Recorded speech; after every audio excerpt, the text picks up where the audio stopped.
Look, Andrea Brillantes and Kyle Chari. Jowa for a day sa vlog ni Andrea. Samantala hindi makapaniwala ang mga netizens na sinasabi na yung content is for jowa for a day. As in, there is a jowa content but what we saw is real and they're being themselves. We love to see Bly and Kyle this carefree. Bonus na lang yung chemistry nyo. Napaka-versatile. It's been 5 years, Bly, and still see the way Kyle look at you and the way happy to see Booth. And all I can say, Bly, mahal ka ng tao.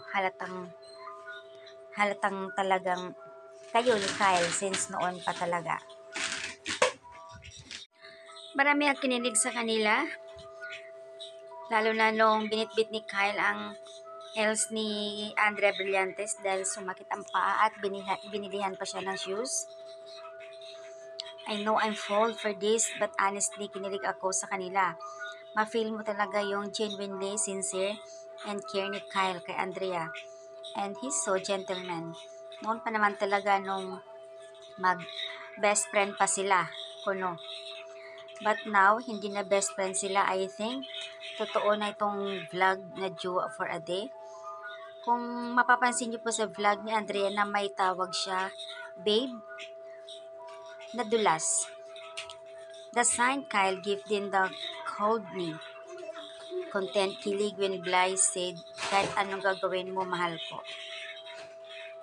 And this is so genuine in the way Kyle kissed Bly her shoulder while saying, would you be my girlfriend? So kilig na parang real talaga ito, Kyle Drea. So love you so much. Bly and Kyle enjoy nilang muna habang bata pa. And pero take care of each other until day 1. Pwede ba mag-settle down? Maniwala kayo. And abangan ang Kyle Drea sa prom. At may pag-propose pa itong si Kyle talaga. Sigurado yan.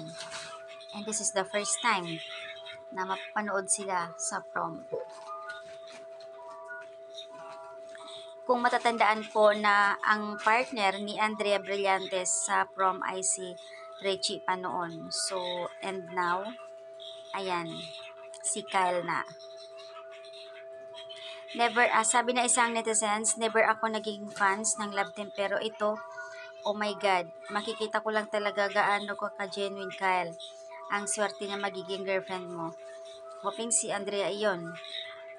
And mabait, sobrang mabait si Andrea. Bulos na lang mga lalaki na talagang pinagluloko lang siya. Why do I feel like hindi to scripted and they really genuinely care for each other? Sobrang saya din, di ba? When Andrea said, hindi ito scripted, guys. It's a real. So, ayan yung update, guys. Andrea and Kyle.